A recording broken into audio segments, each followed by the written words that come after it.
San Juan Carlos, Monterrey. Muy buenos días, Enrique, y a todos los participantes de este taller, también a Renate, y muchísimas gracias por la invitación. El día de hoy, como comentó Enrique, les traigo una presentación enfocada en la estructura internacional bajo la cual se dan las negociaciones de cambio climático. Pero antes de profundizar directamente sobre ese tema, vamos a hacer un breve repaso sobre las bases fundamentales de la crisis climática, dónde estamos, cómo llegamos aquí, para luego adentrarnos de lleno en lo que sería el tema específicamente de las negociaciones de cambio climático. Primeramente, si hay tres mensajes que me gustaría que ustedes se lleven luego de esta presentación, son los siguientes. Primeramente, que la crisis climática es fácil de entender. Por muchos años se nos ha dicho que es un problema sumamente complicado, que toca tantos sectores, que resolverlo simplemente es un desafío que no tiene solución. Pero la realidad es que no es tan complicado y es fácil de entender, y en las próximas láminas les voy a explicar por qué. El segundo punto es que definitivamente la crisis climática es el problema más serio que enfrentamos como humanidad. Nunca antes en la historia nosotros habíamos enfrentado un problema de esta magnitud que va a tener una repercusión tan grande en los diferentes espacios o niveles de nuestra sociedad. Y por último, la crisis climática definitivamente tiene solución y nosotros somos parte de esa solución.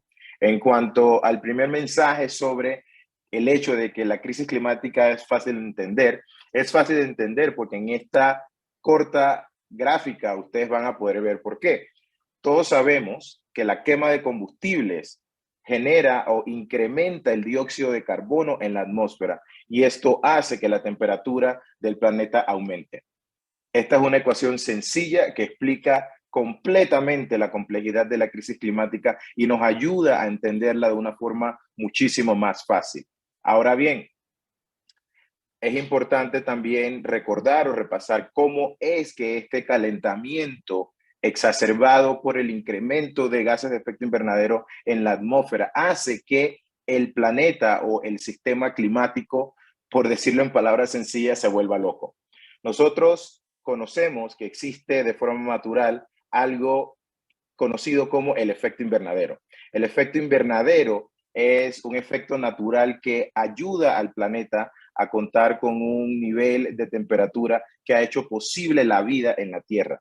Ahora bien, el funcionamiento de este efecto ha sido de alguna forma devastado por el incremento de los gases de efecto invernadero que nosotros hemos liberado de forma acelerada por los últimos 150 años. Primeramente, sabemos que la luz del sol llega a la Tierra y parte de la energía que nos transmite esa luz del sol se refleja de regreso al espacio, pero otra parte de esa energía la absorbe la Tierra y la refleja como calor.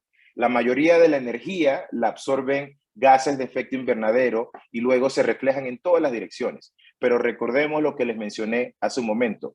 Este efecto invernadero es un efecto natural. Los gases de efecto invernadero siempre han existido en la atmósfera y nosotros podemos hablar de la atmósfera como si fuera una pequeña manta que cubre nuestro planeta y nos ayuda a mantener esa temperatura que hace que las diferentes formas de vida que nosotros tenemos en la Tierra puedan existir. Ahora bien, si nosotros aceleramos o incrementamos de forma incontrolada la cantidad de gases de efecto invernadero que se van hacia el cielo y llegan a la atmósfera, entonces nosotros vamos a ver que esa mantita que nos cubre se va haciendo cada vez más gruesa. Y al hacerse más gruesa, obviamente va a retener muchísimo más energía que lo que hubiera absorbido una mantita o una atmósfera con menos gases de efecto invernadero. Y esto es lo que ocasiona el incremento global de la temperatura media. ¿Y cómo nosotros sabemos que los gases de efecto invernadero están relacionados con el incremento en la temperatura? Lo sabemos porque por décadas los científicos han venido estudiando el comportamiento del incremento de estos gases en la atmósfera y han podido definir una correlación directa entre el aumento de estos gases en la atmósfera y el aumento de la temperatura en todas partes del mundo. Lo cierto es que actualmente nosotros estamos en una ruta que nos pone hacia un calentamiento global al final de este siglo de entre 3 y 3 grados centígrados. Sin embargo, el Acuerdo de París, en el cual todos los países se comprometieron en el año 2015, hace un llamado para que este aumento sea lo más cercano a 1.5 y no supere los 2 grados. Entonces, obviamente no estamos en el camino correcto, obviamente no se han tomado las medidas que nosotros necesitamos para poder asegurar un aumento en la temperatura que no vaya a devastar de forma significativa la gran mayoría de los países y comunidades vulnerables, pero actualmente lo cierto es que nosotros vamos en camino a un calentamiento de 3 o 3.5 para finales de este siglo. Y eso se debe a que los países, cada vez que han presentado sus diferentes compromisos, estos compromisos no están alineados con el objetivo del Acuerdo de París. Es decir, son compromisos que llegan a alguna reducción, pero no reducen la suficiente cantidad de gases de efecto invernadero para verdaderamente posicionarnos en un aumento que no supere 1.5 o 2 grados. Nosotros durante los últimos años hemos experimentado una pandemia que verdaderamente ha enseñado o nos ha mostrado la cruda realidad de nuestra sociedad. Y lo cierto es que las personas más vulnerables, las personas con menos recursos económicos, las personas con menos conexiones sociales, son aquellas que sufren más cada vez que una crisis azota nuestra sociedad. Sin embargo, me permito decirles que la crisis climática vendría a exacerbar todas las desigualdades, vendría a exacerbar todos los problemas en los cuales nosotros trabajamos día a día para resolver. La educación, la salud, la infraestructura, el transporte, los medios de vida. La crisis climática tiene un efecto multiplicador que va a hacer peor todo lo que ya está mal y va a causar problemas en cosas que todavía nosotros no hemos identificado. Para poner un ejemplo sencillo, algunos de los estudios indican que debido al derretimiento de los polos se podrían liberar virus o bacterias, los cuales nosotros completamente desconocemos y podrían ocasionar múltiples pandemias. Si una sola pandemia causó tanto estrago en el mundo, ahora ustedes imagínense si esos polos se llegan a derretir al nivel que logren liberar estos virus que han estado atrapados por siglos. Entonces, lo que tendríamos nosotros sería un nivel de caos que podría llegar hasta atentar contra las estructuras de gobernanzas democráticas y no democráticas que rigen nuestra sociedad.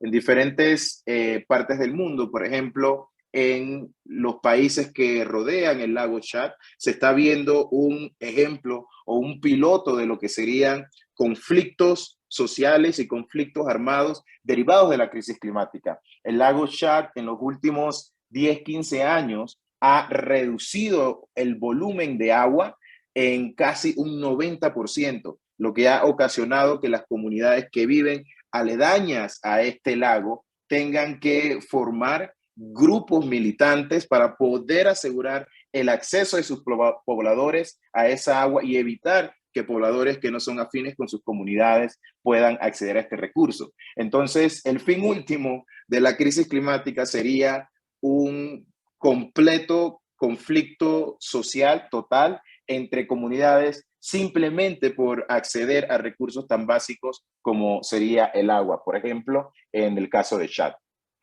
Y definitivamente, en base a esta explicación, es que me atrevo a decir que es el problema más serio, el problema más grande que enfrentamos, el problema que si nosotros logramos solucionar va a definir nuestra generación, va a definir todo lo que nosotros somos y hacemos como seres humanos. Y nos preguntaremos, ¿por qué es que teniendo toda esta información, por qué será que entendiendo cómo funciona todo este mecanismo, todavía se siguen generando emisiones? ¿Cómo es posible que con más de 50 años de conocimiento sobre el tema, todavía estamos aumentando la temperatura? ¿Cómo es posible que con más de 30 años en negociaciones internacionales que tienen como último fin crear los caminos para lograr estas reducciones, en verdad nosotros hemos duplicado en esos 30 años las emisiones. Es decir, hemos fracasado completamente en este trabajo de reducir emisiones porque hemos estado negociando una solución para reducirla mientras las emisiones en verdad se han duplicado en el mismo tiempo. Bueno, esto ha ocurrido y esto sigue pasando porque en economía nosotros conocemos a la crisis climática como una externalidad negativa. Cuando hablamos de externalidad en economía, estamos hablando de un impacto que tiene una acción sobre otra persona o sobre otra comunidad. Para ponerlo en palabras sencillas, digamos que hay un parque cerca de tu casa y tú vas al parque y el parque actualmente está limpio y tú empiezas a tirar basura. El efecto que tiene tu contaminación en ese parque se conoce como una externalidad negativa sobre tus vecinos, porque ahora tus vecinos cuando vayan a ese parque no van a poder disfrutar el parque al nivel que lo querían disfrutar porque ahora el parque está sucio. Ahora bien, si el parque ya estaba sucio y tú vienes y limpias el parque, recoges toda la basura, el efecto que esa acción que tú ejecutaste tiene sobre sus vecinos se conocería como una externalidad positiva, porque al tú limpiar ese parque, estás brindando a tus vecinos un espacio ameno en el cual ellos van a poder disfrutar su tarde o van a poder disfrutar su mañana. Entonces, en términos climáticos, la crisis climática es una externalidad negativa debido a que las emisiones que generan las empresas que causan esta crisis son emitidas y ellas no tienen ningún costo. Es decir, las empresas liberan esta contaminación hacia la atmósfera, no tienen que pagar nada por esta contaminación, pero la contaminación representa un impacto negativo sobre el resto de la humanidad. Ellos reciben una rentabilidad, es decir, las empresas ganan dinero vendiendo los productos que producen o que generan por medio de esta actividad contaminante, pero no son responsables de esa contaminación. Entonces, al tener las empresas esta libertad de contaminar sin que se les tenga una sanción o que sin que tengan que pagar por esa contaminación, entonces ellos van a seguir contaminando. Y van a seguir contaminando porque, como decimos en Panamá, nadie le ha puesto el cascabel al gato. Ahora, bueno, me gustaría parar aquí antes de entrar a la segunda parte de la presentación, en caso de que haya alguna pregunta o comentario por parte de los participantes. Pueden plantear sus preguntas levantando la mano virtual en reacciones abajo o aquí en el chat. En base a lo que estaba diciendo Juan Carlos, les pasé un enlace a un artículo del Times de Los Ángeles sobre lo que las petroleras sabían de esta situación en 1959. Tenemos preguntas, Enrique, no puedo ver el chat. No tengo todavía ninguna pregunta.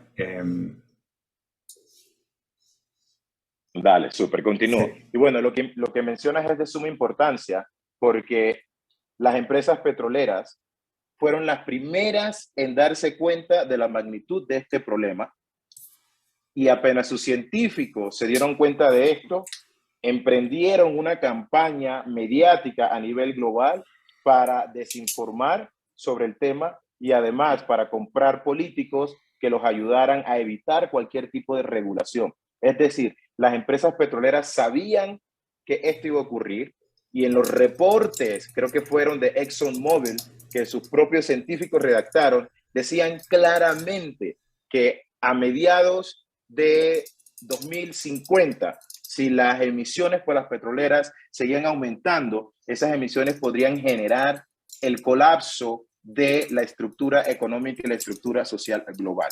Entonces, ellas sabían el impacto que su contaminación iba a tener en el mundo, pero decidieron ocultar esa información con el único objetivo de hacer más y más y más dinero. Ahora, entrando directamente al tema del régimen internacional de cambio climático. Actualmente, las políticas climáticas a nivel internacional son coordinadas bajo lo que se conoce como la Convención Marco de las Naciones Unidas sobre Cambio Climático. Esto es un tratado global que surgió en el año 1999 1992 como parte de los acuerdos de Río y buscan crear el camino para poder estabilizar los gases de efecto invernadero en la atmósfera para que el impacto del cambio climático no sea tan grave en la humanidad. Entonces, la convención, como su nombre tal cual lo dice, es una convención marco, es una convención bastante general. Y para que la convención opere, para que la convención funcione, en el año 1997 entró en vigor lo que se conocía como el Protocolo de Kioto, que fue el protocolo que estableció la arquitectura climática para la gobernanza internacional hasta el año 2020. Ahora bien, en Kioto los países desarrollados, los países industrializados, tenían compromisos de reducción específica, mientras que los países en vía de desarrollo, los países del sur, no tenían compromisos específicos de reducción.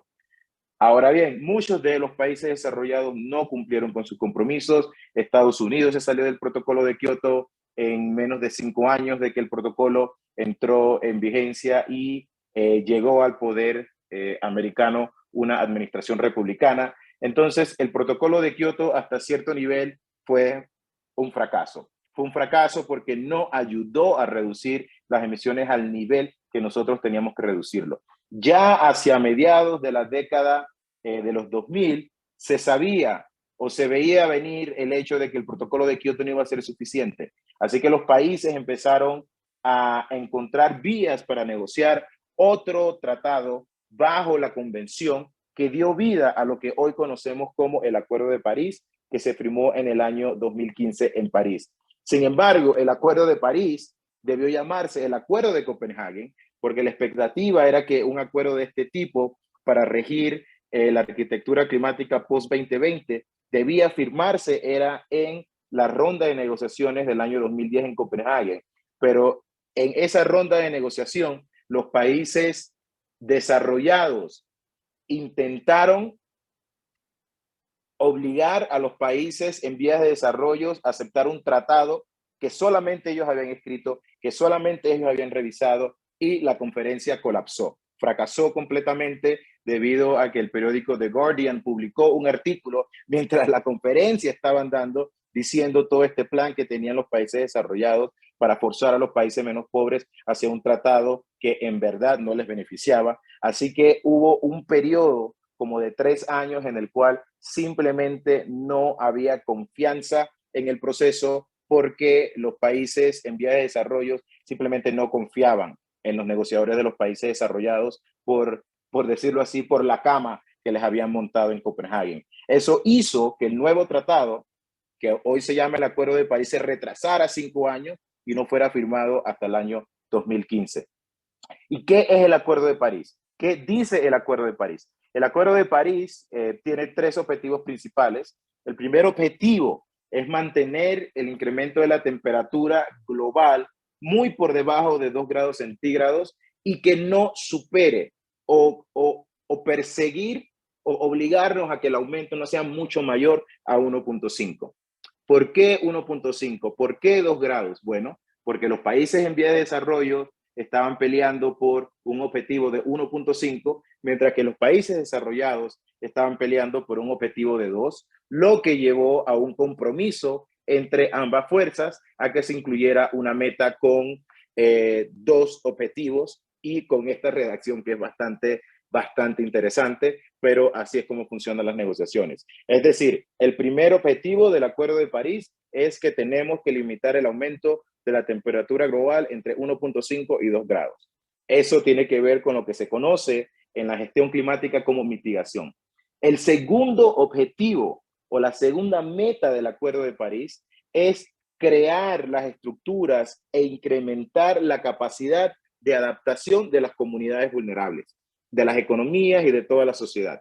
¿Qué significa eso? Eso significa que debido a la contaminación que ya nosotros hemos causado en el siglo anterior, hay impactos del cambio climático que no podemos detener, hay impactos del cambio climático que van a ocurrir y los gobiernos están obligados a crear los mecanismos para que sus comunidades, para que sus economías, para que su sociedad no se vea tan impactada por estos impactos. Es decir, para que su nación se pueda adaptar a lo que el cambio climático le va a impactar y pueda progresar a pesar de esos impactos. Nuevamente, la primera meta está enfocada en reducir las emisiones. La primera meta está enfocada en limitar el aumento de la temperatura. La segunda meta está enfocada en lo que es crear esa capacidad para que nosotros, ya entendiendo que hay impactos que no podemos evitar, podamos hacer todo lo posible para adaptarnos y buscar vías de que esos impactos no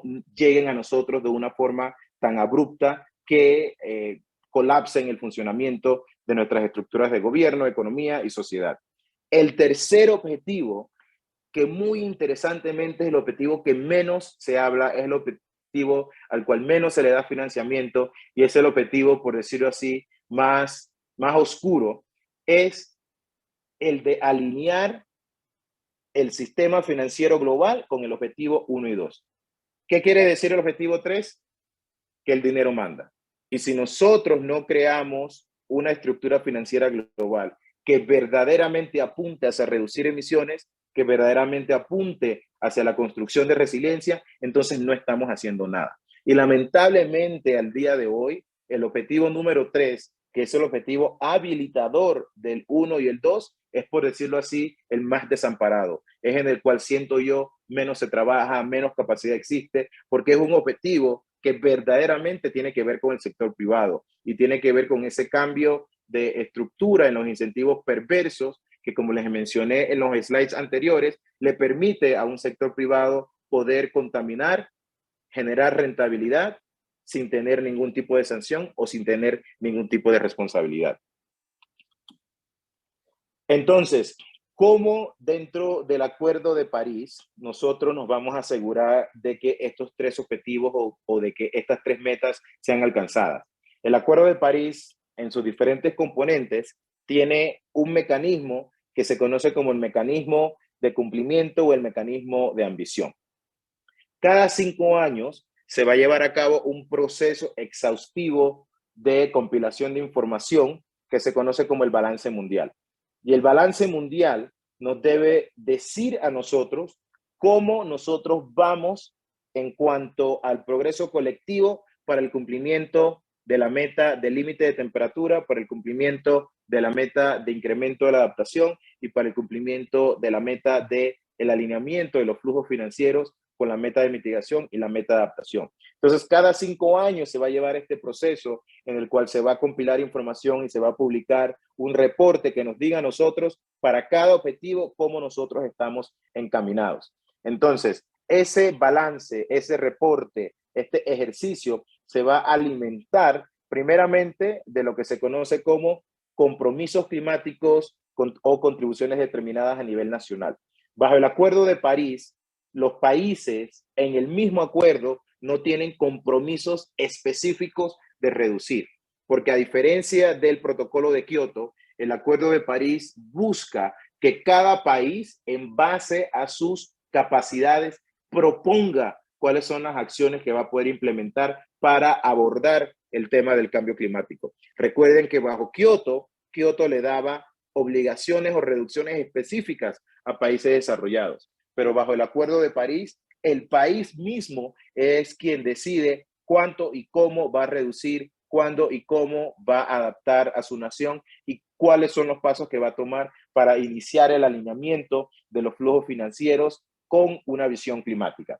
Entonces, cada 5 años, los países deberán presentar este compromiso que debería cada vez ser más y más y más. Es decir, cada vez que se presenta un compromiso nuevo, el país debe tener un nivel de ambición más y más alto, porque el Acuerdo de París también tiene un principio que en inglés se le conoce como el principio de no backsliding, o en español sería como el principio de que no puedes echar para atrás. O sea, cada cosa nueva que propones te tiene que llevar un paso más adelante y no puedes echar para atrás. Entonces, el balance mundial se alimenta de estos compromisos, además del seguimiento en la implementación de esos compromisos, porque cada 2 años los países tendrán que presentar informes en los que reportan cómo esos compromisos que han incluido en su contribución determinada a nivel nacional están siendo implementados y qué nivel de efectividad están teniendo. Asimismo, estos reportes son parte de una estructura más amplia que se le conoce como sistema de transparencia, que cada país debe montar para asegurarse de que no solamente la comunidad internacional sabe lo que está pasando, sino que también su nación, su sociedad entiende y puede acceder a la información que define cómo esos compromisos se están implementando y a qué nivel de avance. Además, el balance mundial también se alimenta de lo que serían reportes científicos que durante el periodo de elaboración ya hayan salido, ya hayan concluido y que puedan brindar un panorama de cómo a nivel global nosotros estamos avanzando. Entonces, como ustedes verán, es un ciclo que se da cada 5 años que brinda una retroalimentación en dónde estamos, hacia dónde deberíamos ir y cuáles serían los diferentes tipos de acciones que nos podrían ayudar para acelerar el logro de los objetivos del Acuerdo de París. Y el propósito de este balance es poder mantenernos en línea o mantenernos en ruta hacia el cumplimiento de los objetivos del acuerdo mismo. Ahora bien, ¿cómo es que funcionan estas negociaciones? ¿Cuál es la estructura? ¿Cuáles son los mecanismos? ¿Cómo es que se sientan los países? Aquí vamos a entrar en ese detalle. A nivel internacional, nosotros tenemos varias divisiones. Primeramente está la gran división entre países desarrollados y países en vías de desarrollo. Dentro de las negociaciones, un país solito tiene muchísimo menos poder que un grupo de países que se reúnen, que se agrupan con una visión conjunta. Entonces, lo que sucede es que los países se agrupan en coaliciones o en alianzas que tienen objetivos o que tienen una visión afín para el abordaje de la crisis climática. Del lado de los países desarrollados, nosotros primeramente tenemos el bloque de la Unión Europea, que es el bloque que aglutina a todos los países que son parte de la Unión Europea. También tenemos el grupo sombrilla o el Umbrella Group en inglés, que es básicamente el grupo que une a la mayoría de los países desarrollados que no son parte de la Unión Europea. Aquí tenemos Australia, tenemos Estados Unidos y demás. Del lado de los países en vía de desarrollo también tenemos agrupaciones. Cabe destacar el grupo del G77 más China, que es el grupo negociador más grande, incluye a 134 países en desarrollo y es el bloque de negociación más grande dentro de esta estructura y representa más de la mitad de la población global. Pero también existen otros grupos que no son tan formales. Por ejemplo, está el Diálogo de Cartagena.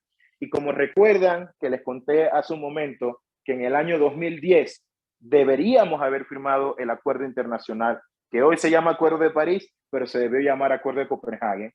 Y ese acuerdo fracasó porque los países desarrollados les estaban haciendo la cama a los países en vía de desarrollo.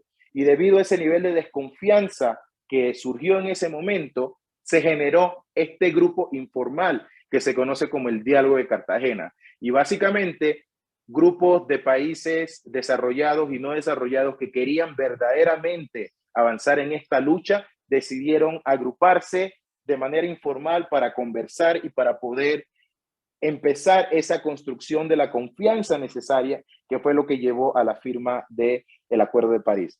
Es decir, el Diálogo de Cartagena no es un grupo negociador que presenta posiciones conjuntas, es un grupo negociador que trae a países progresistas o que se hacen llamar progresistas de los diferentes grupos para tratar de encontrar soluciones de manera conjunta entre el norte y el sur. Pero también existe otro grupo negociador que sí es formal y es el único que verdaderamente tiene a miembros de países ricos y de países pobres. Y este es el grupo de integridad ambiental o Environment Integrity Group. En este grupo tú encuentras a un Corea del Sur, pero en este grupo también encuentras a un Suiza y en este grupo también encuentras a un México. Tanto Corea del Sur como México, al pertenecer a este grupo de integridad ambiental, no pertenecen a este grupo más grande del G77, donde está el resto de los países en vías de desarrollo. Ahora, si esto les parece complicado, déjenme decirles que se complica el panorama muchísimo más. Y vamos a agarrar el grupo del G77 como ejemplo. ¿Por qué? Porque cada grupo se subdivide en subgrupos. Entonces, en el G77 nosotros tenemos a OSIS, que es el grupo de las islas y los pequeños estados insulares, que agrupa a 43 países de todo el mundo, del Caribe, las islas del Pacífico y demás. También tenemos al grupo de los países menos desarrollados, que son los 48 países más pobres del mundo. En nuestra región solamente sería Haití el que pertenece a este grupo. Tenemos al grupo africano, que aglutina a todas las naciones de África. Tenemos al grupo de los BASIC, que son las grandes potencias en crecimiento. Tenemos al grupo de la coalición de los países con bosques tropicales, que aglutina más o menos a 40 países que cuentan con bosques tropicales y aspiran a... ¿Hola? ¿Alguna pregunta? No, perdona, se abrió el micrófono. Ya, cuando pauses te Ok. hacemos preguntas. Dale, perfecto. Entonces está el grupo de la coalición de bosques tropicales que aglutina a aquellos países que tienen bosque y que buscan que los bosques sean considerados como una solución para la crisis climática, ya que interesantemente en el protocolo de Kioto los bosques no eran parte de esa solución o no fueron parte del mercado que se creó para tratar de llegar a una solución. Entonces, además, también tenemos el grupo de los países que piensan igual o like-minded developing countries. Y aquí básicamente tenemos a todas las dictaduras. Aquí están, como digo yo, los países problemáticos que siempre están bloqueando y causando ruido. Está el ALBA, que son las dictaduras de América Latina, y que a su vez los 4 ALBA son parte del like-minded Developing Countries Group. Está el SICA, que es el Sistema de Integración Centroamericana, pero que verdaderamente no tiene mucha representación o no es para nada activo en las negociaciones. Y por último está ILAC, que es la alianza de 8 países progresistas de América Latina y es el grupo al cual pertenece la República de Panamá. Entonces, echando un poquito para atrás, como recordarán, tenemos esta estructura. Para que cualquier cosa sea aprobada dentro del seno de la convención, los 197 países que son parte de la convención lo tienen que aceptar. Es decir, todo lo que se apruebe en la convención tiene que ser de forma unánime. Si un país no está de acuerdo, entonces nada puede avanzar. Así que ustedes imagínense que en el proceso de construcción de posiciones, en el proceso de construcción de visiones, primeramente el país, por ejemplo, Panamá tiene que definir qué quiere. Luego que Panamá define qué quiere, tiene que ir a su grupo ILAC y dentro de ILAC, de forma conjunta, los 8 países de ILAC tienen que acordar y definir como grupo qué quieren. Luego de que ILAC como grupo y el resto de todos estos subgrupos definen lo que quieren como subgrupo, se aglutinan en una reunión acá de 134 países para poder definir entre los 134 países que están representados en todos estos subgrupos qué quieren como grupo mayor. Es decir, es como una escalera que empieza desde el nivel nacional, sube al grupo o al subgrupo al que pertenece, sube nuevamente al grupo más grande global al cual tu subgrupo pertenece y que luego se tiene que traducir en lo que serían los acuerdos o lo que serían los compromisos que se van asumiendo en cada conferencia o en cada negociación. Las negociaciones de cambio climático se han dado por los últimos 30 años casi de manera anual.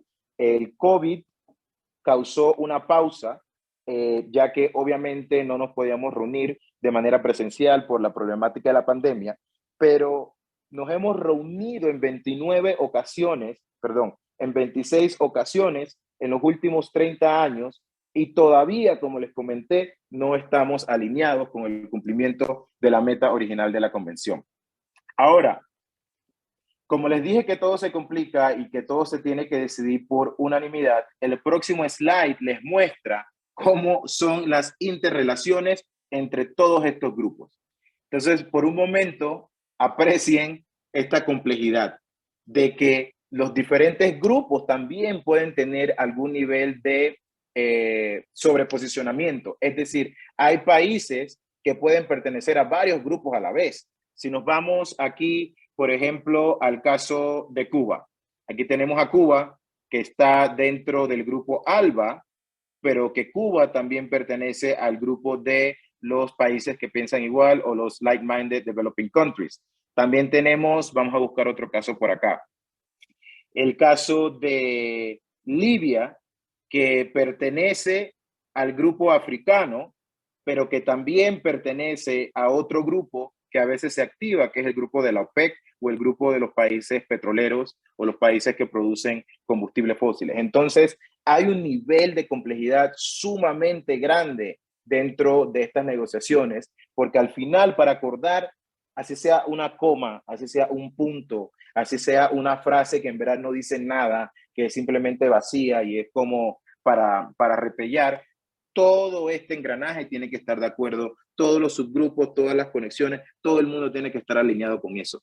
He aquí la complejidad. Entonces nos preguntaremos, ¿verdaderamente una estructura, un sistema que se ve inoperante, que no ha brindado los resultados que el mundo está exigiendo, tiene algún valor? ¿Tiene algún beneficio verdaderamente esta convención?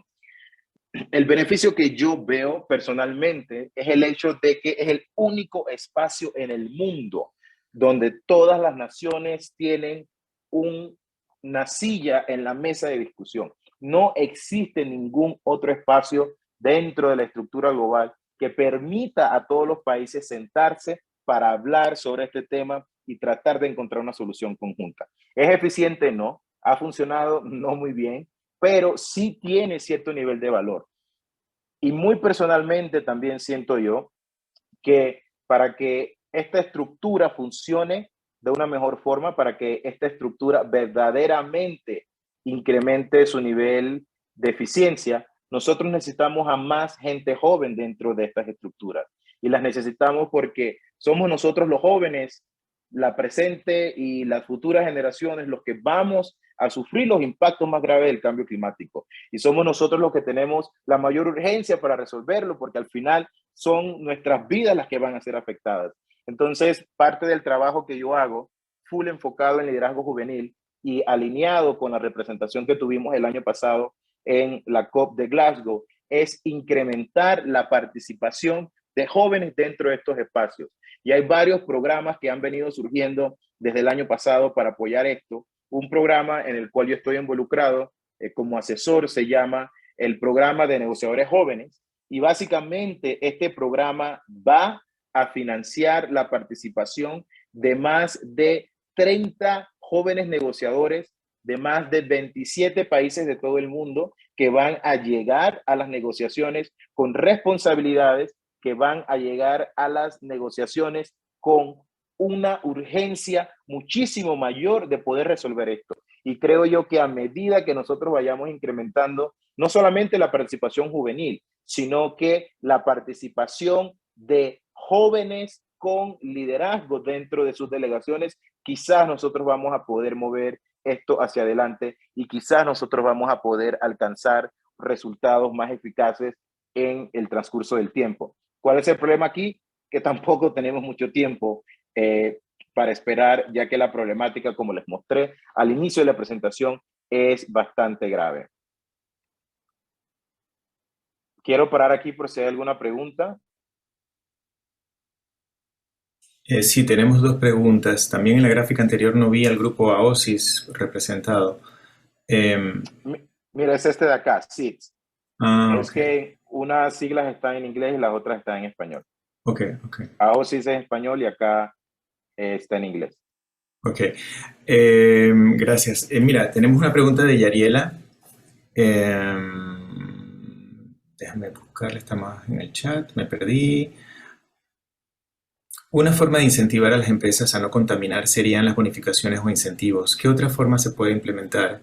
No sé si pudieras replantear esta pregunta, Yariela, dentro del tema de negociaciones, porque estamos aquí hablando a nivel de países, estados reuniéndose y no necesariamente de... Bueno, hay mucha influencia de la empresa privada, obviamente, pero eh, Mira, pero déjame contestarla porque me sí, parece interesante. Obviamente, los incentivos es una estructura, pero al final lo que nosotros necesitamos son restricciones o límites en la cantidad de contaminación que las empresas pueden generar. Y esto se logra por lo que se conocen como instrumentos de fijación de precio del carbono. Es decir, tú le podrías asignar a las empresas un impuesto por cada tonelada de contaminación que generan, lo que va a llevar a que la empresa involucre o emplee procesos productivos menos contaminantes, porque el impuesto va a hacer que su producción sea muy cara, pero también hay otro mecanismo que se conoce como el, el comercio de emisiones, que es cuando el país le dice a la empresa que tiene un límite máximo de contaminación que puede generar de forma anual, y cualquier aumento arriba de ese límite le va a representar a la empresa un costo tan alto que la empresa va a ser obligada a mantenerse bajo de ese límite. Entonces, lo que nosotros necesitamos son regulaciones en la contaminación que generan las empresas. Porque sí, los incentivos son buenos y quizás para economías como las nuestras, que no son tan contaminantes, podrían funcionar, ya que a nivel global no somos verdaderamente responsables de este problema, pero en los países desarrollados, en los países industrializados, que son responsables de este problema y que es donde las 100 empresas que causan el 70% de esta contaminación están basadas, se tienen que aplicar instrumentos de fijación de precio del carbono, y hay diferentes ejemplos como lo es en el caso del comercio de emisiones de California, que los incito a que lean un poquito sobre cómo funciona, porque es quizás el mecanismo más maduro que existe en cuanto a este frente. ¿Alguna otra pregunta? sí, tenemos dos más. Isaías pregunta, ¿no piensa usted que todo esto es un mecanismo para que los gobiernos dilaten todo el tema y caigamos en la tragedia de lo común? Nos Créeme hemos, que lo he pas- pensado. sí, nos hemos pasado más de Créeme. 50, sí, sí, perdón, no terminé de leer. Nos hemos pasado más de 50 años sin medidas de consideración reales. Y si pensamos que ya lo sabían las empresas del 59, son más de 50 años, bastante más. ¿Cómo es que se llama el que hizo la pregunta? Isaías Ramos, Isaías, créeme que lo he pensado y muchas veces me pongo así a mirar el cielo y el techo y me pregunto, ¿será que esto es una conspiración y nos tienen aquí dando vuelta y enredándonos con tanta estructura por parte del capital simplemente para dilatar? Eh, y no sabría darte una respuesta. Todavía no estoy convencido si es así o si simplemente nosotros como humanos somos tan complicados que hacemos todo más complicado. Pero es una cosa que sí la he pensado, porque las estructuras que se crean, la forma en la que opera también la cooperación internacional, hace que los gobiernos se la pasen montando informes y creando reportes en vez de verdaderamente tomar las acciones e implementar las soluciones que nos ayuden a llegar a la meta. Así que tu pensamiento no es tan descabellado. y Florentina, ¿tienes una pregunta? Buenos días. Sí, Buen día. tengo, tengo una consulta. De hecho, estuve yo en una maestría recientemente con ULASEC y es justamente sobre ciencias del medio ambiente y prevención de riesgos.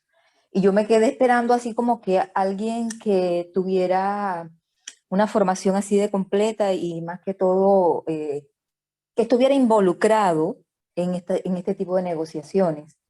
Y pues no tuve a lo largo de las 12 materias a alguien que cumpliera con todo ese perfil. Y realmente estoy muy contenta de poder haber escuchado la ponencia del día de hoy. Entonces, mi pregunta va enfocada más que todo a la parte de los jóvenes. ¿Cómo puedo yo involucrar a los jóvenes en este tipo de actividades que usted estaba planteando, porque de hecho siempre trato de hacer muchas cosas con los chicos, tanto a nivel de media como universitarios, para sensibilizarlos, y estaría espectacular poder de repente insertar a alguien que yo vea que ha desarrollado, por así decir, un poco esa conciencia ambiental y pues al inicio hicimos un foro en el cual hubieron 7 expositores hablando de diferentes temas, todos del colegio, estudiantes de 12, y de repente me gustaría saber cómo poder yo insertar algún estudiante en esto que usted está planteando. Mira, dentro de las negociaciones, el organismo o la institución que te brinda el espacio para participar es el Ministerio de Ambiente conjuntamente con la Cancillería. El Ministerio de Ambiente tiene una academia que se llama la Academia de Liderazgo para Jóvenes sobre Cambio Climático, que es un programa que yo cofundé cuando era parte del ministerio en el año 2017. Y esa academia es, por decirlo así, como un semillero que está utilizando el ministerio para atraer talento.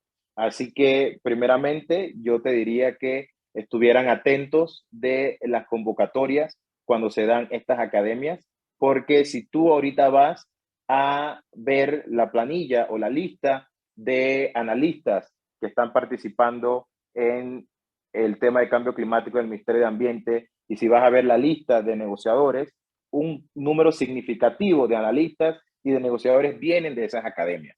Además, obviamente, creo que un paso importante sería involucrar a los estudiantes en las diferentes actividades del colectivo Ya es Ya, el cual considero yo es la única agrupación a nivel nacional que verdaderamente reúne a diferentes actores bajo una sola voz, y por eso siempre me emociona participar y apoyar todas las actividades de Ya es Ya, porque articula y crea una alianza de las diferentes instituciones, organizaciones, pero no solamente organizaciones, sino que individuos y profesionales que están involucrados con el tema.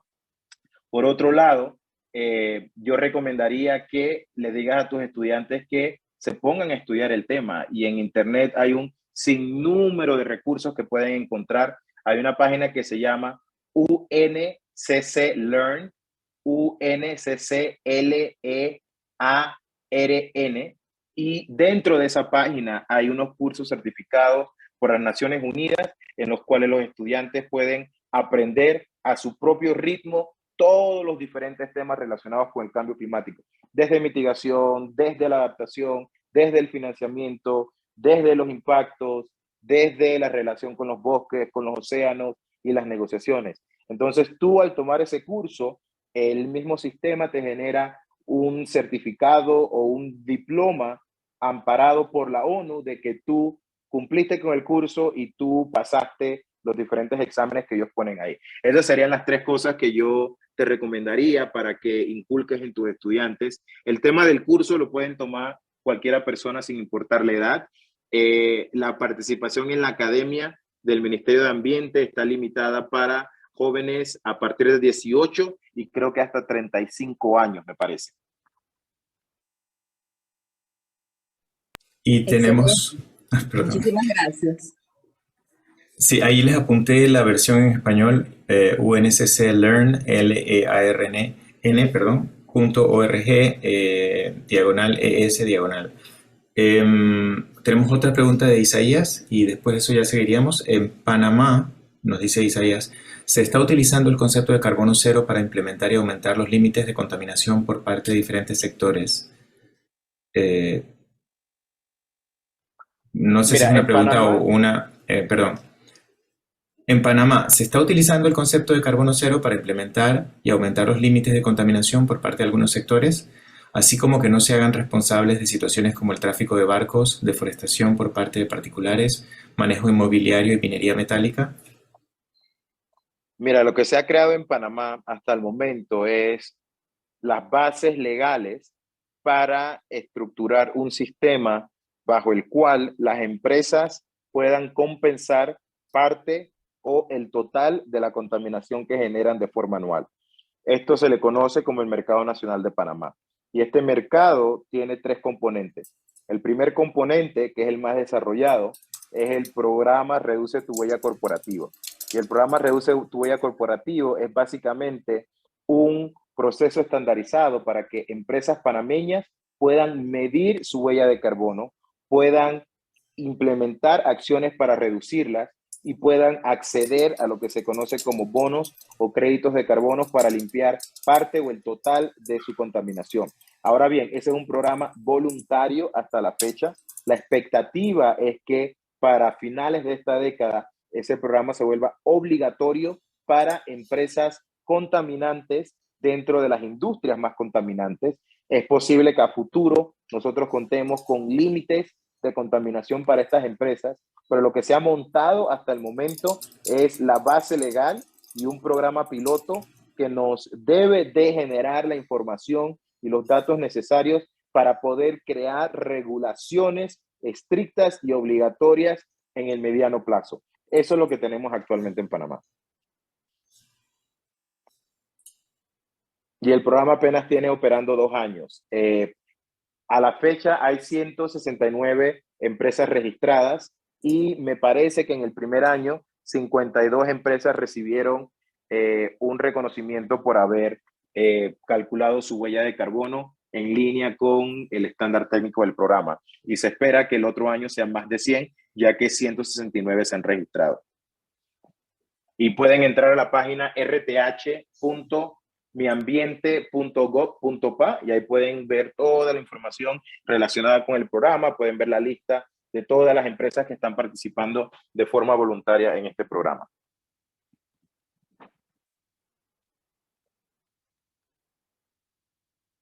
¿Hay alguna otra pregunta?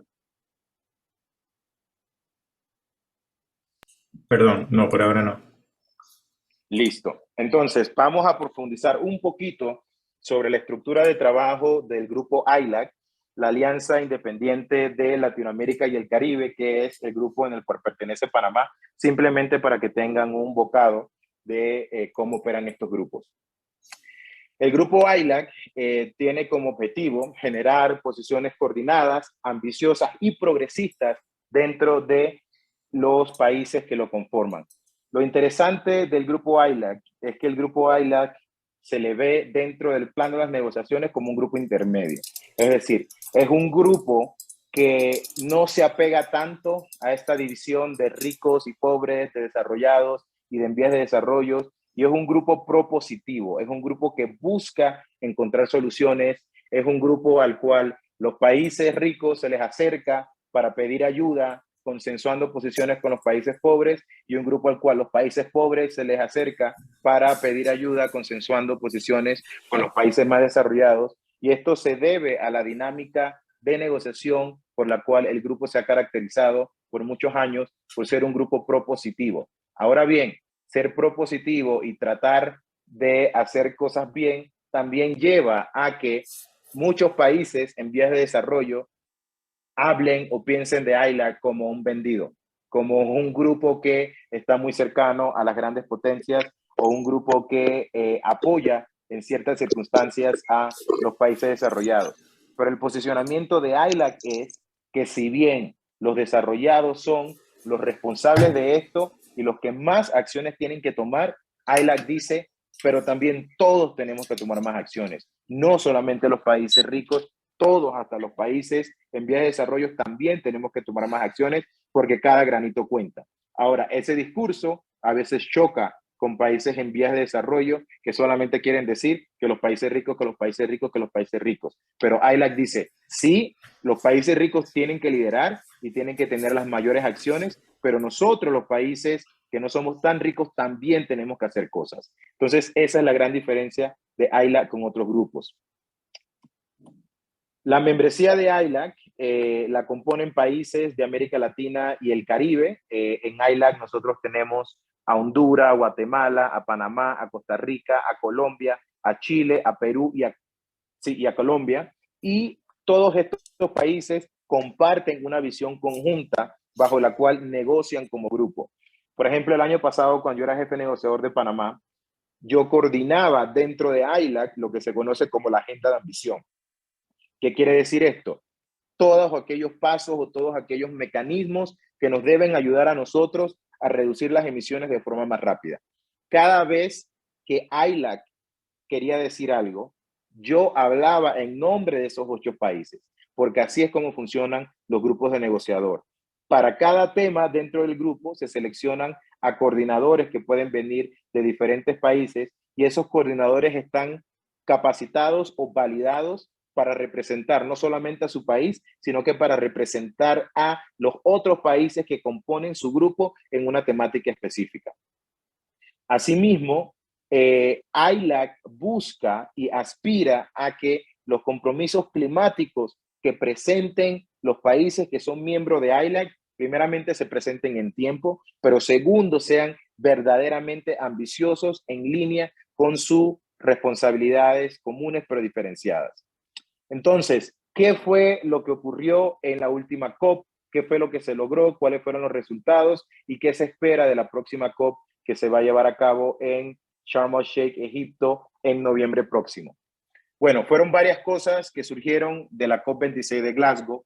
Primeramente, se hizo un llamado bastante fuerte a que los países aceleren sus acciones, revisen e incrementen o mejoren los compromisos que ya habían presentados para que los alineen con las metas a 2030. Y la meta a 2030 que nos asegura o nos debería a nosotros asegurar el cumplimiento del objetivo del límite de temperatura entre 1.5 y 2 grados, es que de hoy al 2030 tenemos que cortar a la mitad toda la contaminación que genera el cambio climático a nivel global. En palabras sencillas, en 7 años tenemos que hacer todo lo que no se ha hecho en 30 años. Y el paquete de Glasgow hizo un llamado para que los países, especialmente los desarrollados, revisaran sus compromisos para alinearlos con esa meta intermedia que nos debería facilitar el cumplimiento del límite en la temperatura. Segundo punto es que por primera vez se hizo mención dentro de estos acuerdos de los combustibles fósiles. O sea, parece como una locura que en 30 años jamás un paquete de decisiones bajo el seno de la convención haya dicho, ¿saben qué? Los responsables de esto son los combustibles fósiles. Entonces, por primera vez se hizo una mención.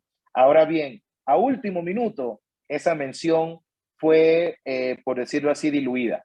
La mención original decía que tenemos que eliminar el uso de carbón y tenemos que eliminar los subsidios fósiles, pero a último minuto, cuando ya todo el mundo estaba listo para aprobar el paquete, China e India dijeron, hey, espérate, nosotros no estamos de acuerdo con esto. Se llevaron a Estados Unidos y a la Unión Europea a un cuartito y dijeron, no vamos a poner eliminar, vamos a poner acelerar la reducción. O sea, estás diluyendo un poquito el lenguaje, cosa que le permita a estos países en vías de desarrollo utilizar más combustibles contaminantes en un periodo más largo de tiempo.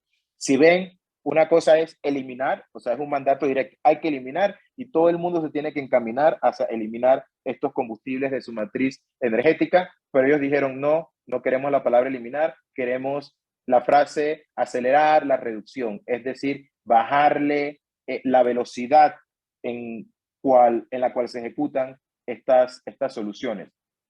Asimismo, se hizo un llamado a los países ricos a que aceleraran el cumplimiento de un compromiso que ellos prometieron en el año 2010 en Copenhague.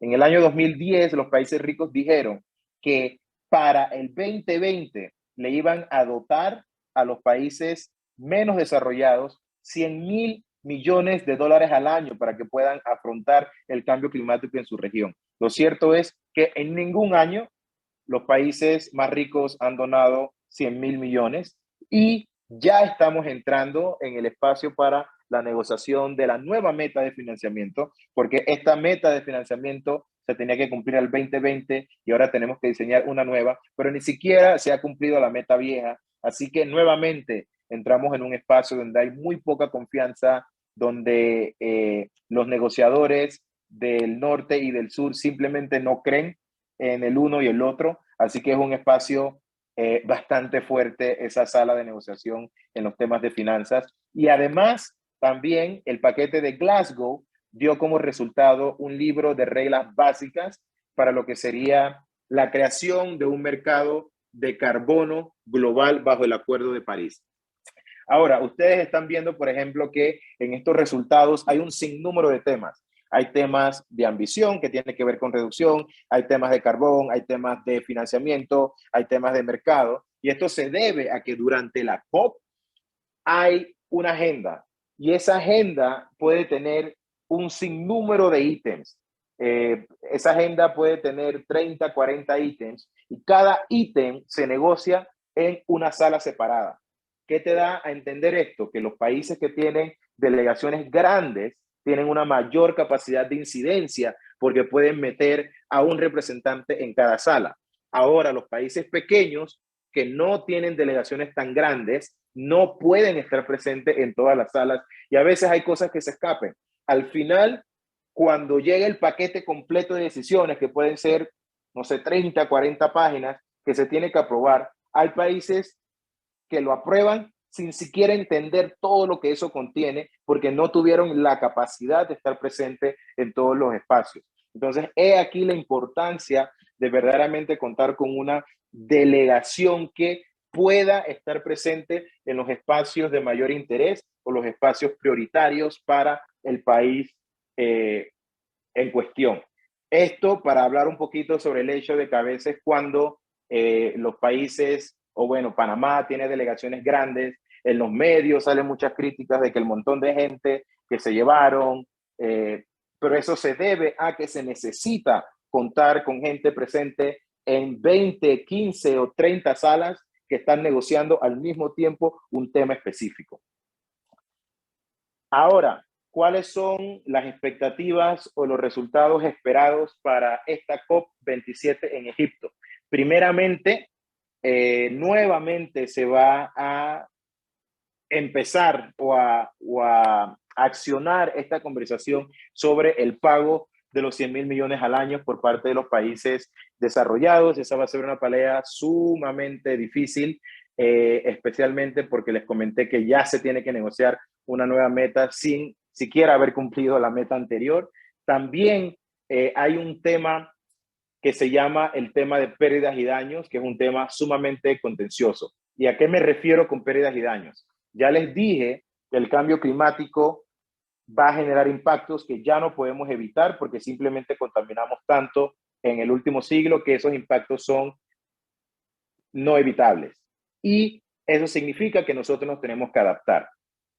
Pero también llega un nivel en el cual tú simplemente no te puedes adaptar porque el impacto es tan severo, el impacto es tan grande que va a ocasionar daños completos a tu infraestructura, va a ocasionar daños permanentes o daños temporales a tu sistema económico, y a eso es lo que se conoce como pérdidas y daños. Las cosas a las cuales simplemente ni siquiera nos podemos adaptar y que representan una pérdida económica, una pérdida en infraestructura o un daño a los sistemas operativos o económicos de un país.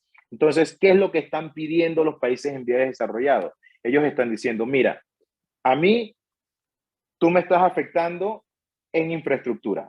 Mis puentes están cayendo, mi infraestructura costera está siendo impactada y yo no causé este cambio climático. Así que tú como país rico me tienes que indemnizar a mí por la contaminación que tú causaste y por estas pérdidas y por estos daños que mi país está afrontando. Esto es nuevamente una pelea por plata. Esto es una negociación en la que se busca que los países ricos establezcan, por decirlo así, un banco que indemnice a los países pobres por las pérdidas y los daños que ellos puedan reportar o que puedan certificar. En la COP de Glasgow del año pasado, lo único que nosotros pudimos conseguir fue un diálogo.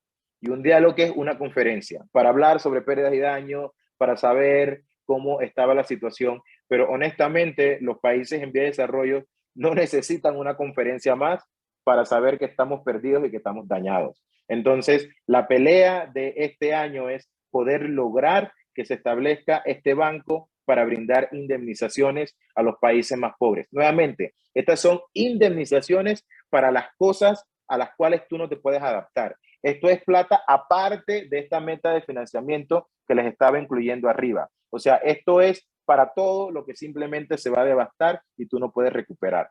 Es decir, una indemnización. El otro tema que se tiene que tratar es el tema de la ambición.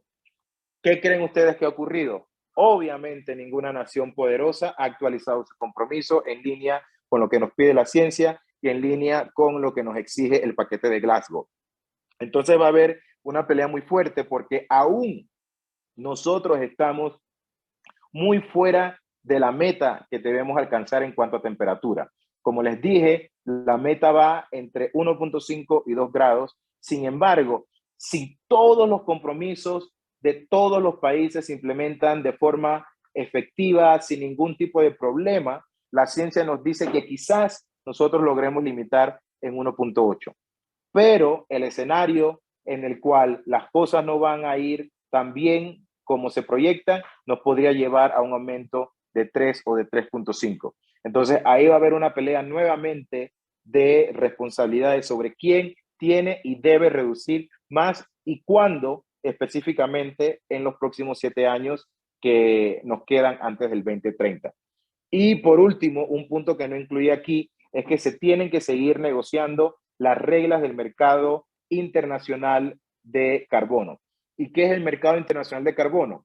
Un espacio en el cual un país que logre reducir más de lo que se había propuesto pueda vender el excedente de esas reducciones a otro país que está teniendo problemas o dificultades para lograr su meta propuesta. Es decir, un espacio o un mercado en el cual aquellos que hacen las cosas bien y aquellos que están logrando resultados de una forma económicamente eficiente puedan vender esas reducciones extras a países que están teniendo más dificultades o que por la composición de su economía simplemente se les hace muy difícil reducir al nivel que deberían reducir. Y bueno, con esto concluyo mi presentación y abrimos nuevamente a preguntas. Gracias, Juan Carlos. Sobre esto último del mercado de carbono me quedan muchas dudas, ¿no? Porque es como em, transferir cosas que no se deberían estar haciendo. O sea, puede terminar como un incentivo de seguir haciendo las cosas mal, pero bueno, no sé qué pienses al respecto. Hola, definitivamente que cabe el espacio para que se incentive la producción contaminante y por eso es muy importante las reglas que se están definiendo y que se van a seguir definiendo por los próximos 5 años. Por ejemplo, en Glasgow, en las reglas iniciales, ya, por decirlo en palabras sencillas, ya incluyeron una cagada. ¿Qué significa eso? Que le van a permitir a los países utilizar créditos de carbono pre-2020 para cumplir con metas post-2020. Es decir, van a utilizar créditos de carbono de la era Kioto para cumplir Ujú. con compromisos de la era París, que matemáticamente simplemente no tiene sentido, Sí, porque si tu meta es reducir en base a 2020-2021, traerte una reducción del 2013 no hace nada. En verdad, lo que te genera es una tonelada más de contaminación. Pero eso es un compromiso. Nuevamente, China, Brasil, India le exigieron a los países que se pudieran vender estos créditos porque fueron generados y ellos todavía no lo han vendido. Entonces ellos aducen que su sector privado fue impactado por el hecho de que los países desarrollados no compraron esos créditos en tiempo y ahora ellos de igual forma quieren venderlos. De lo contrario, el nuevo mercado no tendría ningún tipo de reconocimiento o no tendría validez porque estás diciendo que el mercado anterior simplemente no funcionó. Entonces, en esa negociación ya le abrieron un hueco al mercado que ni siquiera ha empezado a funcionar al traer créditos o bonos viejos para cumplir con metas nuevas que al final en matemáticas no tiene sentido, pero fue un consenso diplomático entre las grandes potencias.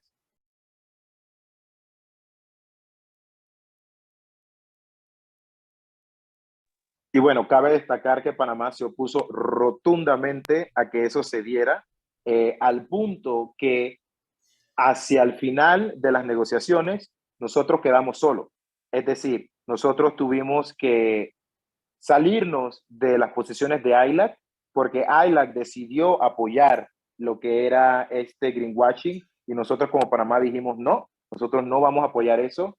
Y fue un momento de muchísima tensión, un momento de muchísima presión, ya que en los pasillos se decía que los peladitos rebeldes de Panamá van a hacer que toda la conferencia fracase. Y eso fue una estrategia de los países ricos para asustarnos, para intimidarnos, pero debo destacar el apoyo que en ese momento tuvimos tanto del ministro de Ambiente como de la canciller, porque estas negociaciones a veces pueden tornar tan sucias que representantes del gobierno británico llamaron al gobierno panameño para que nos controlaran. Pero el gobierno panameño en ese momento dijo, no, los jóvenes que nos están representando tienen la potestad de asumir las posiciones que están asumiendo, así que ellos son los que nos representan, chao. Y verdaderamente yo tengo que agradecer ese apoyo político del más alto nivel que nos dio el gobierno en ese momento. Al final no logramos nuestro cometido, porque las grandes potencias son las grandes potencias, pero Panamá fue uno de los últimos países en aceptar el paquete, ya que estábamos poniendo resistencia al hecho de que esos bonos viejos simplemente van a causar más daño que beneficios. Totalmente. Em, Tengo una pregunta de Hebe Montesa. Bueno, tengo dos, pero hizo una primero, luego le pasaré la palabra a Renate y luego nuevamente a Hebe. Hebe pregunta, agua potable, recurso escaso.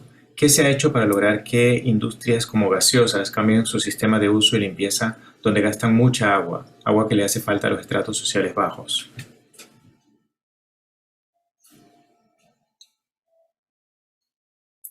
Sonido, no te escucho, perdón. Hola, ¿ahora sí me escuchas? Sobre el tema de agua, verdaderamente no tengo muchísima información, porque nosotros lo que trabajamos acá en las negociaciones de cambio climático tiene que ver con el carbono. Es decir, el carbono que capturan los bosques, el carbono o las emisiones que generamos por medio de procesos productivos contaminantes. Así que no te podría responder la pregunta sobre el agua. Sí, entiendo. A ver, Renate tiene una pregunta y hay varios pues, comentarios sobre la excelente ponencia que acabas de dar. Renate, si quieres plantear tu pregunta en Sí, muy persona. buenos días. Gracias, Juan Carlos. Fue espectacular la presentación. Mucha información. Eh, bueno, he estado bastante distraída porque me enteré de un accidente en mi finca. Espero no hacer una pregunta que fuera de contexto o que ya haya comentado. Escucharte realmente causa muchísima frustración. Estamos en una situación tan complicada y pareciera que no vamos a ningún lado con esas negociaciones. Y quisiera primeramente poner un poco en contexto lo de 1.5, ¿no? Siempre escuchamos el 1.5 y es muy importante que todos entendamos que ese número no sale de una negociación política, no es un número al que se llegó de forma ligera. Este 1.5 representa un límite planetario más arriba del cual, o posiblemente inclusive debajo del cual, se activan puntos o procesos retroalimentativos que hacen que cada vez se nos salgan de las manos las emisiones. Últimamente han salido varias publicaciones en revistas científicas que nos demuestran que inclusive con el calentamiento que ya hemos causado 1.1, 1.2 grados, ya se pueden estar activando esos puntos de inflexión, a saber el derretimiento de los hielos de Groenlandia y el permafrost. Y esto es sumamente grave porque hay mucha cantidad de carbono en esos suelos de permafrost y al descongelarse, esto se va emitiendo como emisiones de CO2 y carbón y metano. Entonces, el 1.5 es un número de mucho, mucho significado, de mucha importancia. En los últimos 2 millones o posiblemente 3 millones de años, la Tierra no ha llegado a una temperatura arriba de 2 grados. Así que hay muy poca probabilidad que llegara a esa temperatura y estamos hablando de 3 grados, que esto tenga un final habitable para Panamá, cosa que también hay estudios que lo demuestran que no. Entonces, estamos realmente luchando por la vida aquí en este escenario.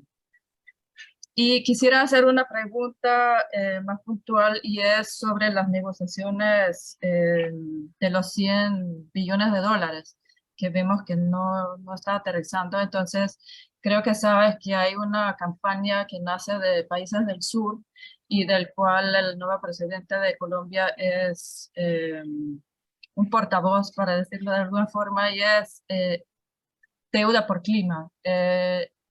Estamos exigiendo, digo estamos porque también somos parte de esa campaña, la anulación de las deudas financieras del sur, porque las deudas climáticas, como bien tú lo explicaste, son mucho mayores que las deudas financieras del sur.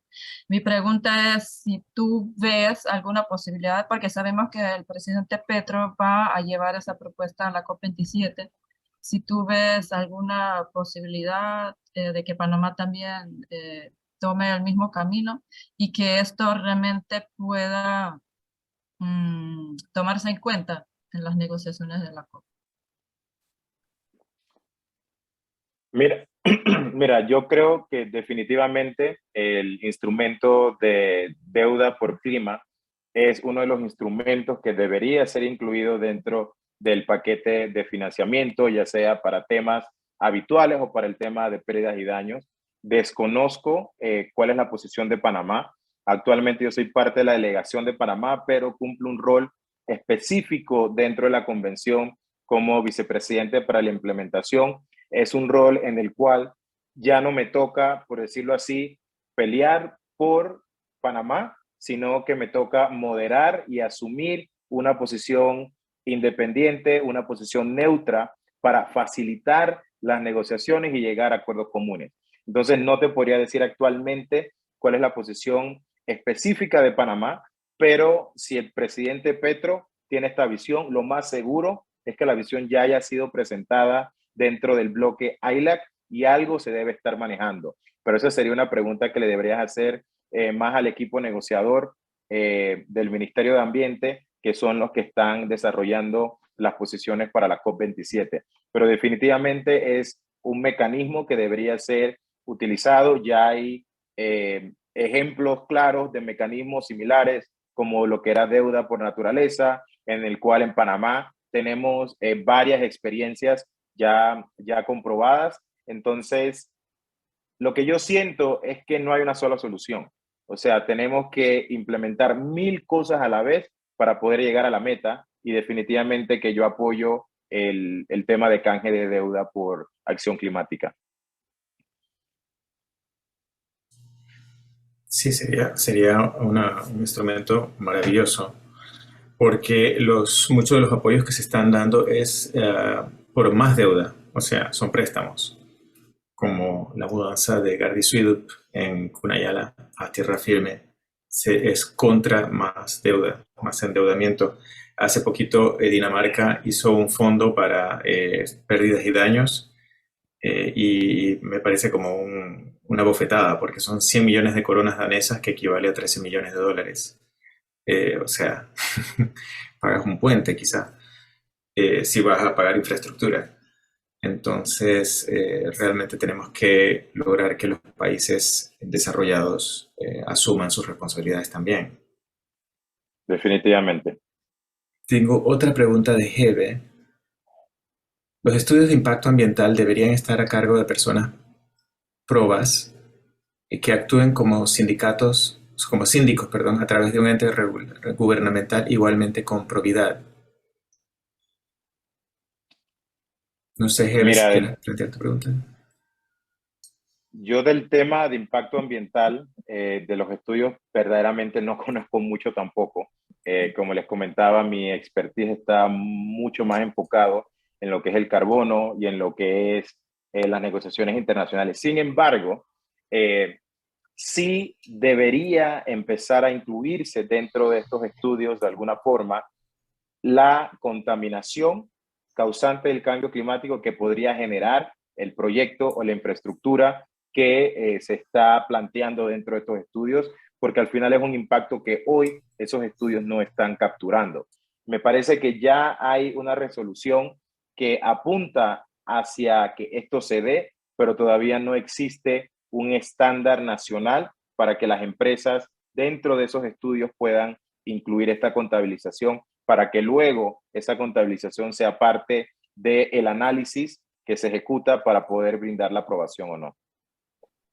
Totalmente. Ayer teníamos una conversación muy interesante en la Escuela de Sociología de la Universidad de Panamá sobre el caso de Chame, ¿no? Donde se está extrayendo arena no de la playa, sino en el mar.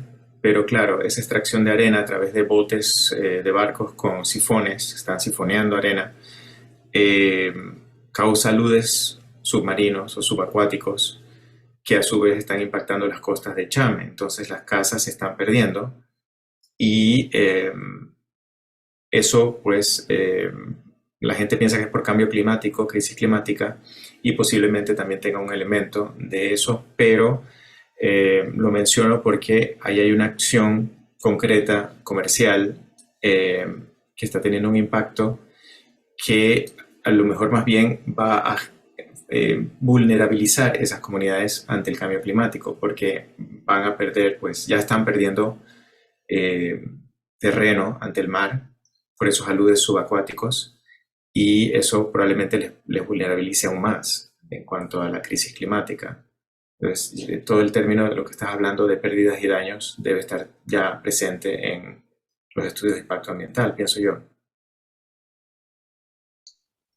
Claro, o sea, debería existir una regulación que también prohíba la construcción de infraestructura en zonas que ya sabemos que a mediano y largo plazo van a ser impactadas por los diferentes efectos del cambio climático, porque al final ahí lo que estás haciendo es una protección a la inversión. Entonces, como decía, hay que entrarle a este tema por todas partes. Hay que entrarle por finanzas, hay que entrarle por riesgo, hay que entrarle por agricultura, y lo que necesitamos es que las diferentes entidades se empoderen y hagan también acciones climáticas, porque a menos de que las diferentes autoridades sectoriales integren este tema, verdaderamente no vamos a avanzar. El Ministerio de Ambiente por sí solo no puede solucionar todo y el Ministerio de Ambiente es un regulador quien debería sentar una pauta, una planificación, pero la ejecución efectiva de todo esto se debería dar por las entidades sectoriales. Totalmente. Bueno, les invito nuevamente a plantear sus preguntas, ya sea levantando su mano. A ver, Renate, ¿tienes otra pregunta o es la anterior? No, O yo en el, quisiera, o en el chat, ah, perdón. perdón. Bueno, yo quería plantear algo y saber la opinión de Juan Carlos y un poco de lo que él conoce, la posición del gobierno nuestro sobre este hecho. A mí siempre me gusta llamar la atención al hecho de que Panamá tiene la certificación de ser carbono negativo, ¿no? Sin embargo, eso está calculado en base a la producción nacional eh, y las emisiones que salen de esa producción. Pero si vamos al consumo, eh, esa situación cambia totalmente porque es casi el doble de las emisiones que se dan por el consumo. ¿Y cómo podemos entender esto? Panamá o cualquier país podría decir, bueno, vamos a dejar de producir eh, cualquier cosa y vamos a importar todos los bienes que necesitamos. Entonces nos volvemos carbono cero porque ya no estamos produciendo nada y importamos todo. Obviamente no tiene sentido porque con lo que tú importas, importas emisiones, ¿no? Entonces, para mí eso tiene mucha validez, esa manera de verlo. Entonces, Panamá ya no sería carbono negativo si lo vemos así. Y todo lo que eso implica, ¿no? Porque si lo vemos desde el punto de vista de la producción solamente de emisiones, sin embargo, eso no refleja la verdad.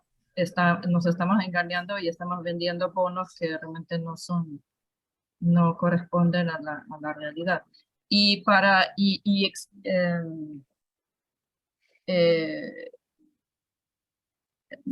para también entender que en el caso de China es el contrario, porque China produce muchos artículos que se exportan a todos los diferentes países.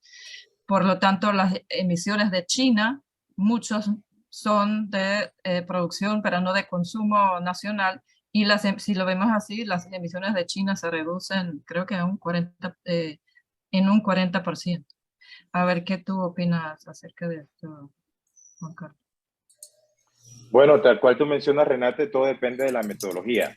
La metodología actual, acordada, aceptada y validada por el IPCC es que las emisiones se atribuyen al sitio de producción.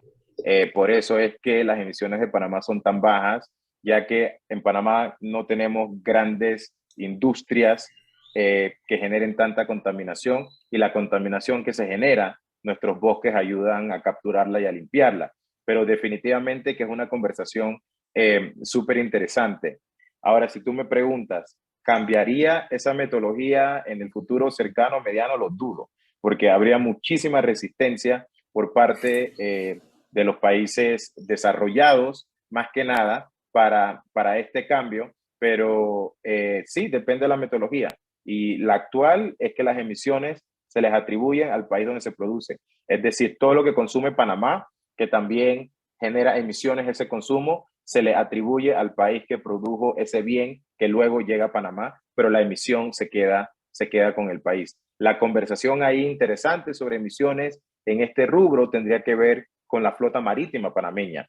Se me olvidó mencionar que las emisiones del comercio marítimo internacional y las emisiones de la aviación civil internacional no están contempladas bajo el Acuerdo de París. Conjuntamente, ellas representan entre el 3 y el 5% de las emisiones globales, y esas emisiones son negociadas bajo otros organismos especializados de la ONU. Y ahí está también esa discusión de a quién le van a corresponder esas emisiones, si le corresponderán a el dueño del barco, si le van a corresponder a Panamá como el que embandera el barco, que es una posición en la cual yo me opondría rotundamente. Mi posición iría más alineada a que las emisiones le corresponden a el país que produce el combustible que utiliza el barco, que serían más que nada los países desarrollados y las grandes petroleras, porque si esas emisiones se le atribuyen a Panamá, luego queda Panamá como uno de los 15 emisores más grandes en el mundo, que no tiene ningún sentido. Entonces hay un montón de discusiones que todavía se tienen que dar, pero esas emisiones del comercio marítimo internacional y de la aviación civil se ven en otros organismos y no bajo la convención.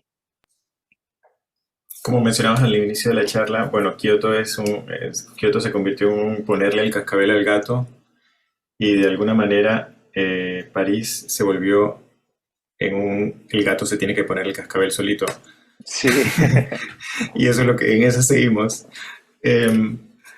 Bueno, quiero darle las gracias a Juan Carlos. Tenemos un par de comentarios más, bueno, sobre los CDNs y la metalurgia a cielo abierto en Panamá, pero lamentablemente ya tenemos que cerrar. Juan Carlos tiene otra reunión. Él sí habló un poquito sobre los CDNs, pero no sé si específicamente a Panamá. No sé si quieras decir algo rapidito. Mira, Panamá tiene un un CDN con varios componentes y diferentes sectores, pero dentro de esos, los que tienen metas específicas de reducción son el sector energético y el sector forestal.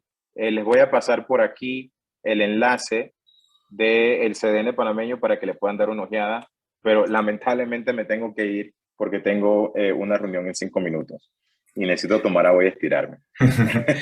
Muchas gracias, Juan Carlos. Ha sido una gran presentación.